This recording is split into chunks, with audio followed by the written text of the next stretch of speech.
जनवरी का महीना, जब हिमालय की ढलानों से उतरती बर्फीली हवाएं मैदानी इलाकों में पहुंचती हैं, तो वे अपने साथ सिर्फ ठंड नहीं लाती। उत्तर भारत के उस सुदूर गांव लोहानी में ये हवाएं एक खौफनाक सन्नाटा लेकर आती थीं। लोहानी कोई आम गांव नहीं था। पहाड़ियों की ओट में बसा ये इलाका शाम ढलते ही सफेद चादर में लिपट जाता था। लेकिन वो चादर कोहरे की नहीं, बल्कि एक छलावे की थी। यहां के लोग रात को आग नहीं जलाते थे, क्योंकि कहते हैं कि आग सिर्फ इंसानों को नहीं, उन चीजों को भी खींचती है जिन्हें गर्मी की प्यास होती है। अबे रघु, बंद कर ये ढाबा आज। देख नहीं रहा हाथ पैर सुन्न हो रहा है। आज की धुंध कुछ अजीब है। साला हाथ को हाथ नहीं सूझ रहा। अरे रुक जा भाई, अभी वो 12 बजे वाली बस आएगी। 2-4 सवारी उतर गई तो 2 पैसे बन जाएंगे। तू डर मत, आग में 2 लकड़ी और डाल। तू पागल है? बुढ़े कहते हैं कि ऐसी रात में आग नहीं जलानी चाहिए। आग की चमक दूर तक जाती है, और कोई देख ले तो? कौन देख लेगा? कोई भूत? बिंदा, शहर जाके तेरी मती मारी गई है। यहां बस जंगली जानवर हैं या फिर ये कड़कती ठंड। रघु की हंसी अभी पूरी भी नहीं हुई थी कि अचानक हवा का रुख बदल गया। आग की लपटें जो अभी तक ऊपर उठ रही थीं, अचानक नीचे की ओर झुक गईं, जैसे कोई ऊपर से उन्हें दबा रहा हो। कोहरे के बीच से एक अजीब सी महक आने लगी, पुरानी लाशों और सड़ी हुई बर्फ की मिली जुली महक। तभी ढाबे के लकड़ी के खंबे पर एक हाथ दिखाई दिया।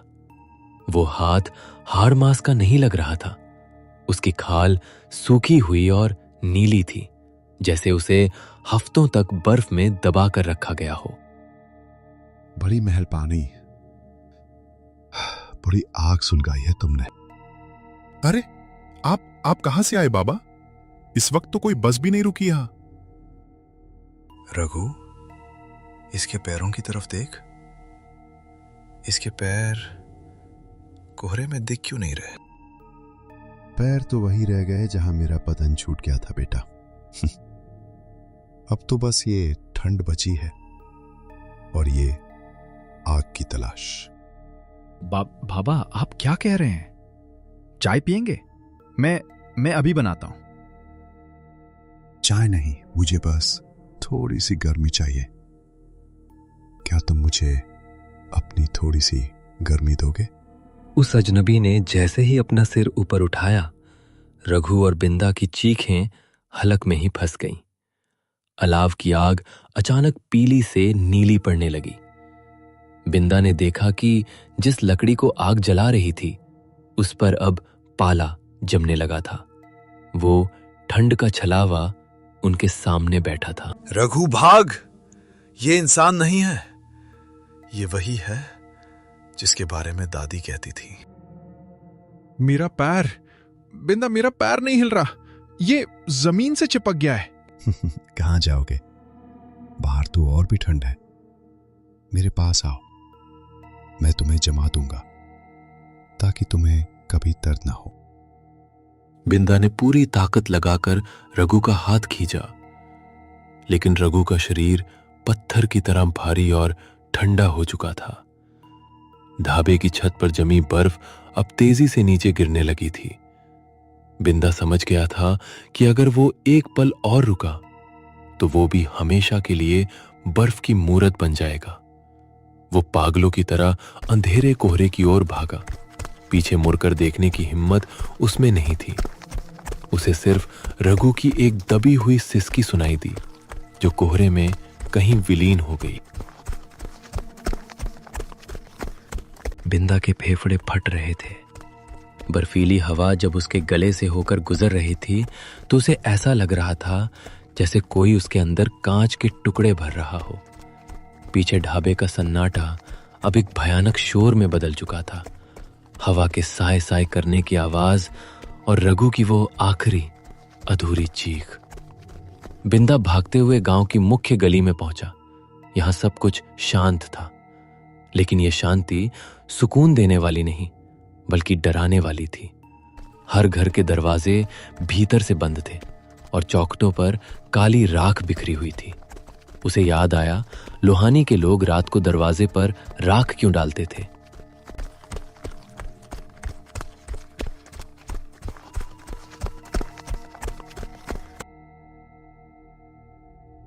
काका, दरवाजा खोलो। अरे कोई तो बचाओ। रघु को वो ले गया। काका।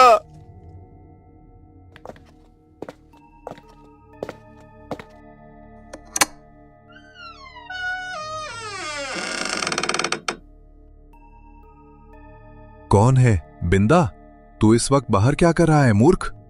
चुप हो जा, उसकी सुनने की शक्ति बहुत तेज है। काका, वो आ गया, सफेद लोई वाला। उसने रघु को पकड़ लिया। वो जम गया काका, वो पत्थर बन गया।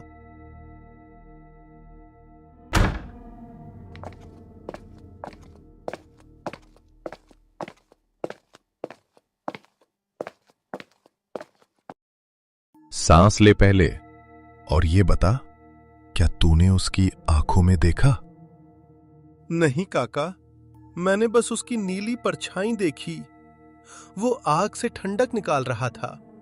रघु का हाथ उसने बस छुआ था और रघु का मांस काला पड़ने लगा। ये क्या बला है काका? हवेली के दालान में एक बड़ा सा पीतल का तसला रखा था जिसमें अंगारे सुलग रहे थे। लेकिन गौर करने वाली बात यह थी कि उन अंगारों पर कुछ जड़ी बूटियां और पीली सरसों डाली गई थी, जिससे अजीब सा तीखा धुआं निकल रहा था। रामदीन काका के चेहरे की झुर्रियां आज और भी गहरी लग रही थीं। उन्होंने दीवार पर टंगी एक पुरानी कुल्हाड़ी की ओर देखा, जिस पर सिंदूर से कुछ निशान बने थे। लोहानी का वो रहस्य, जिसे 40 सालों से दबाकर रखा गया था, आज फिर से सर उठा रहा था। आज से ठीक 40 साल पहले भी ऐसी ही धुंध उतरी थी। तब उसे बर्फा कहा जाता था। वो कोई प्रेत नहीं है, वो इस धरती की पुरानी ठंड है जो इंसानी जिस्म की गर्मी चुराकर जिंदा रहती है। तो रघु का क्या होगा? क्या हम उसे बचा सकते हैं?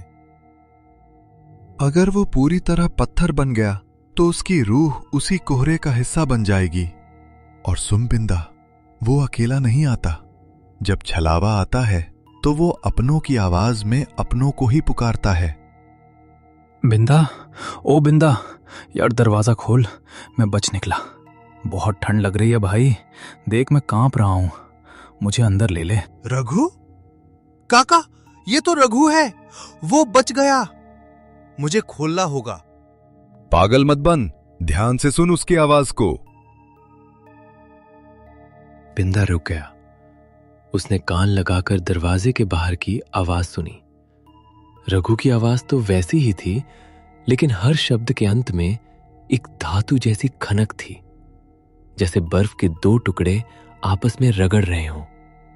और सबसे भयानक बात यह थी कि रघु के पुकारने के साथ साथ दरवाजे के नीचे से एक सफेद ठंडी भाप रेंगती हुई अंदर आ रही थी।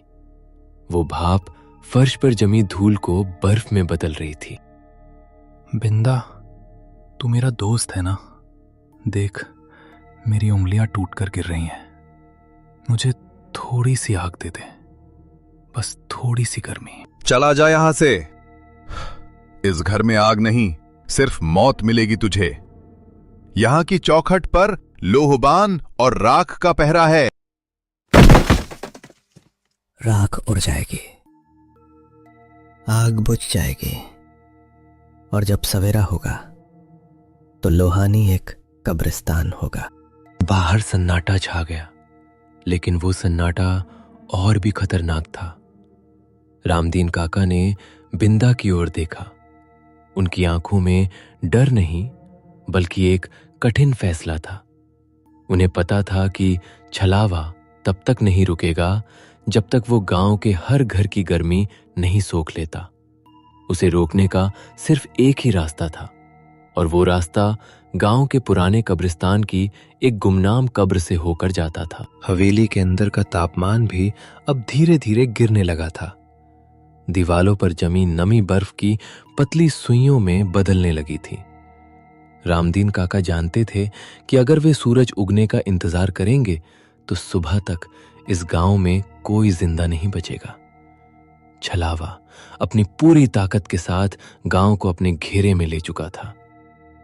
काका ने अपनी पुरानी संदूक खोली और उसमें से एक अजीब सा काला पत्थर निकाला जिस पर कुछ प्राचीन मंत्र खुदे थे।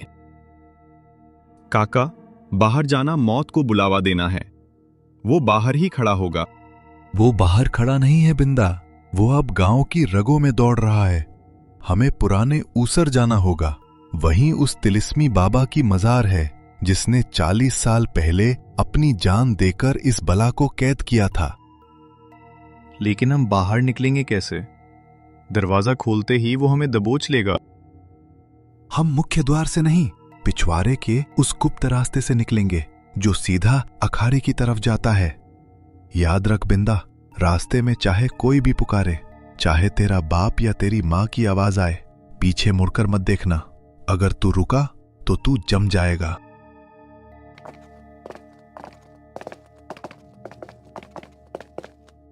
दोनों चुपके से हवेली के पिछले दरवाजे से बाहर निकले।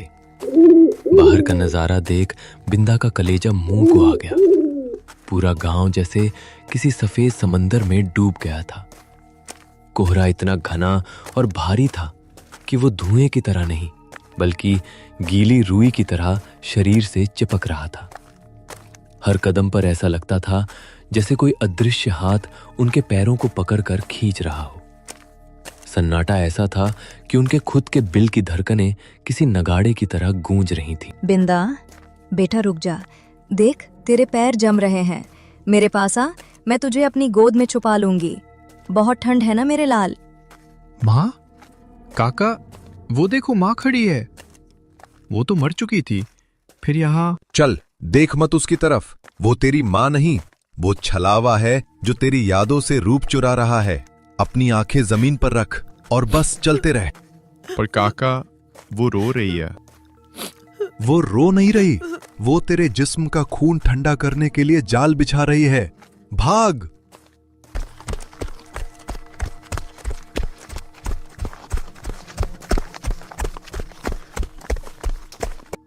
कब्रिस्तान की टूटी हुई चहार दीवारी के पास पहुंचे। कोहरे का रंग सफेद से बदलकर गहरा नीला हो गया।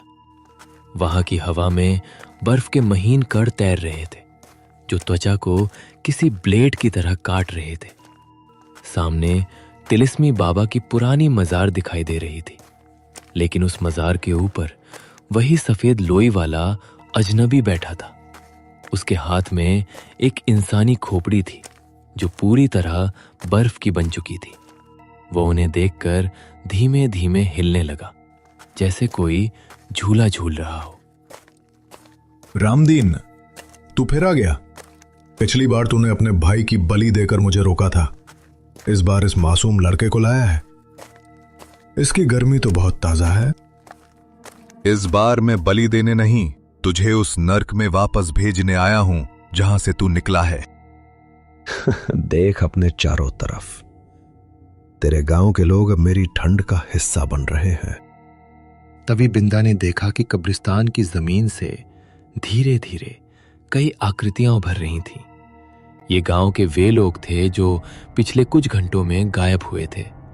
उनमें रघु भी था। रघु का चेहरा नीला पड़ चुका था और उसकी आंखों की जगह सिर्फ सफेद बर्फ जमी थी। वे सब एक मरे हुए जुलूस की तरह काका और बिंदा की तरफ पड़ने लगे। उनके चलने से जमीन पर बर्फ के टूटने की कड़क कड़क आवाज आ रही थी। काका, रघु हमारी तरफ आ रहा है। वो हमें मार डालेगा। बिंदा, मजार के पास जो चिराग रखा है उसे अपनी माचिस से जला। उसमें वो तेल है जो कभी नहीं जमता। जल्दी कर, जब तक मैं इस पत्थर से इन्हें रोकता हूं।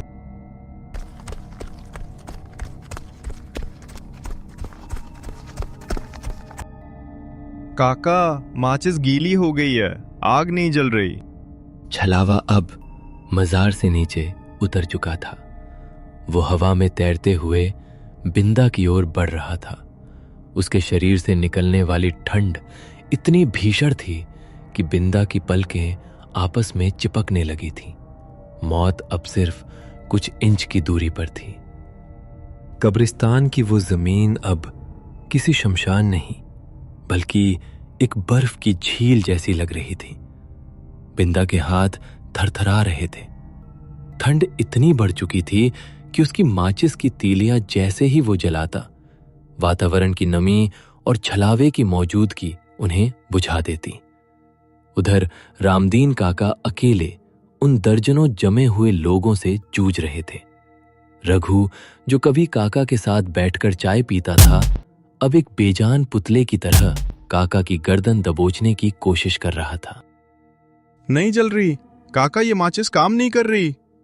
वो मेरे पास आ गया है। छोड़ दे इसे। देख, तेरी उंगलियां काली पड़ रही हैं। इन्हें तोड़ दे, दर्द खत्म हो जाएगा। बस एक बार अपनी आंखें बंद कर ले। आंखें बंद मत करना। अगर तू सो गया तो तू कभी नहीं जागेगा। अपनी रूह की गर्मी का इस्तेमाल कर। माचिस नहीं, अपने अंदर की आग जला। पर कैसे काका? मैं तो जम रहा हूं। बिंदा ने देखा कि उसकी शर्ट की आस्तीन पर जमी ओस अब नुकीले कांटों की तरह उसकी त्वचा में धस रही थी। छलावे ने अपना लंबा नीला हाथ बिंदा के सिर की ओर बढ़ाया। जैसे जैसे वो हाथ करीब आ रहा था, बिंदा के दिमाग में यादें धुंधली होने लगी। उसे गांव की धूप, मां की रोटियां और अलाव की गर्मी याद आने लगी। अचानक उसे एहसास हुआ, यही वो गर्मी थी जिसे ये शैतान सोखना चाहता था। तू मेरी यादें नहीं ले सकता। तू सिर्फ शरीर जमा सकता है, मेरी हिम्मत नहीं। हाँ बिंदा, वही पत्थर, रगड़ उसे। नहीं, ये रोशनी, इसे बुझाओ। वो छोटी सी चिंगारी जैसे ही चिराग के विशेष तेल पर गिरी, एक तेज धमाका हुआ। लेकिन वो धमाका बारूद का नहीं, रोशनी का था। चिराग से निकलने वाली आग साधारण पीली आग नहीं थी। वो नारंगी और चमकदार थी, जो कोहरे को ऐसे चीर रही थी जैसे गर्म चाकू मक्खन को काटता है। उस रोशनी के संपर्क में आते ही कब्रिस्तान के मुर्दे, रघु और बाकी लोग धड़ाम से जमीन पर गिर पड़े। वे अब हिल नहीं रहे थे, लेकिन उनके शरीर से सफेद धुआं निकलने लगा था। तुम इसे जलाए नहीं रख पाओगे। रात अभी लंबी है, सूरज अभी मीलों दूर है। रात लंबी हो सकती है, लेकिन ये चिराग अब लोहानी की सरहद तक जाएगा। बिंदा, चिराग उठा, हमें गांव के बीचों बीच स्थित पुराने पीपल के पेड़ तक पहुंचना होगा। लेकिन काका, रघु, क्या हम इसे यहीं छोड़ देंगे? रघु जा चुका है बिंदा। जो शरीर कोहरे का हिस्सा बन जाए, उसे सिर्फ आग ही शांति दे सकती है। अभी हमें जिंदा लोगों को बचाना है। जैसे ही बिंदा ने चिराग उठाया, उसके आसपास की ठंड गायब हो गई। उसे ऐसा लगा जैसे वो भरी दोपहर की धूप में खड़ा हो। लेकिन कब्रिस्तान से बाहर निकलते ही उन्होंने देखा कि गांव का दृश्य और भी डरावना हो गया था। छलावा अब अकेला नहीं था। कोहरे ने हजारों छोटे छोटे चेहरों का रूप ले लिया था, जो हवा में तैर रहे थे। वे सब गांव के घरों की छतों पर बैठे थे, इंतजार कर रहे थे कि कब चिराग की लौ कम हो और वे नीचे उतरे। काका, वो छत पर क्या है? वो हजारों आंखें हमें देख रही हैं। वे पाला पिशाच हैं, छलावे के चाकर। वे रोशनी से डरते हैं, लेकिन अगर हम रुके तो वे हमें घेर लेंगे। दौड़ बिंदा, पीपल के पेड़ तक रुकना मत। वे दौड़ने लगे, लेकिन अचानक रास्ते के बीचों बीच एक विशाल आकृति खड़ी हो गई। वह कोई और नहीं, वही सफेद लोई वाला बूढ़ा था, लेकिन अब उसका आकार 10 फुट ऊंचा हो गया था। उसने अपने दोनों हाथ फैला दिए और गांव की पूरी सड़क एक विशाल बर्फ की सुरंग में तब्दील हो गई। गांव की वो सड़क अब सड़क नहीं रही थी, बल्कि एक विशाल बर्फीले जबड़े की तरह दिख रही थी। हवा की गति इतनी तेज थी कि चिराग की सुनहरी लौ बार बार मरणासन्न हो रही थी। सामने खड़ा वो 10 फुट ऊंचा छलावा अब अपनी असली शक्ति दिखा रहा था। उसने एक गहरी सांस ली और पूरे वातावरण की बची कुची गर्मी सोख ली। बिंदा और काका के चारों ओर की दीवारें कांच की तरह चटकने लगी। सन्नाटा इतना गहरा था कि बिंदा को अपने शरीर के अंदर जमते हुए खून के थक्कों की आवाज सुनाई दे रही थी। बिंदा, अब मेरी बारी खत्म हुई। इस चिराग को पेड़ की कोटर में डाल दे। वहां पुरानी राख दबी है। काका, आपके पैर कहां गए? मैंने कहा था ना, इस खेल में कोई ना कोई बलि देनी पड़ती है। 40 साल पहले मेरे भाई ने दी थी, आज मैं दूंगा। तू बस इसे जला दे। बिंदा पागलों की तरह पेड़ की ओर झपटा। जैसे ही उसने चिराग को कोटर में डाला, पूरे पेड़ के अंदर एक अलौकिक आग भड़क उठी। वो आग गर्म नहीं थी, लेकिन उसने उस काली धुंध को चीरना शुरू कर दिया। छलावा दहाड़ने लगा। उसकी आवाज ऐसी थी जैसे हजारों शीशे एक साथ टूट रहे हों। धीरे धीरे वो सफेद आकृति पिघलने लगी और कोहरे में विलीन होने लगी। काका देखिए, वो जा रहा है, उजाला हो रहा है। काका, आप कहाँ हैं? अचानक कोहरा छटने लगा। पूर्व की दिशा से सूरज की पहली किरण ने दस्तक दी। बिंदा को लगा कि सब कुछ ठीक हो गया है। वो भागता हुआ गांव की गलियों की ओर गया। उसने देखा कि लोग अपने घरों से बाहर निकल रहे थे, लेकिन कुछ अजीब था। कोई बोल नहीं रहा था। हर कोई अपनी जगह पर खड़ा होकर बस एक ही दिशा में देख रहा था, कब्रिस्तान की ओर। बिंदा अपने घर पहुंचा। उसकी पत्नी रसोई में खड़ी थी। सुनो, हम बच गए। देखो, सूरज निकल आया है। सूरज की रोशनी में सिर्फ साया दिखता है बिंदा, रूह नहीं। तुम मेरी पत्नी नहीं हो। ये आवाज। बिंदा ने खिड़की से बाहर देखा। सूरज तो निकल आया था, लेकिन गांव के किसी भी इंसान की परछाई जमीन पर नहीं बन रही थी। फिर उसने अपनी ओर देखा। फर्श पर उसकी खुद की भी कोई परछाई नहीं थी। उसे अचानक वो भयानक ठंड महसूस हुई, जो बाहर के वातावरण में नहीं बल्कि उसके अपने सीने के अंदर से निकल रही थी। उसने अपने हाथ की ओर देखा। उसकी खाल नीली पड़ चुकी थी। उसे याद आया, कब्रिस्तान में जब वो माचिस जलाने की कोशिश कर रहा था, तब छलावे ने उसके कंधे पर हाथ रखा था। वो उस वक्त नहीं जमा था, लेकिन वो छलावा उसके अंदर घर कर चुका था। लोहानी गांव अब आजाद नहीं हुआ था। छलावा अब कोहरे में नहीं रहता था। वो अब गांव के हर इंसान के खून में जम चुका था। सूरज की रोशनी में पूरा गांव चमक रहा था, लेकिन वो चमक धूप की नहीं बल्कि जिंदा लाशों पर जमी बर्फ की थी।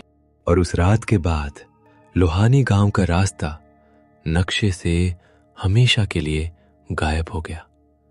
आज भी अगर कोई गलती से उस ठंडी घाटी में पहुंच जाता है, तो उसे सूरज की रोशनी में भी कंपकपी छूटती है, क्योंकि वहां की धूप गर्म नहीं बर्फीली होती है।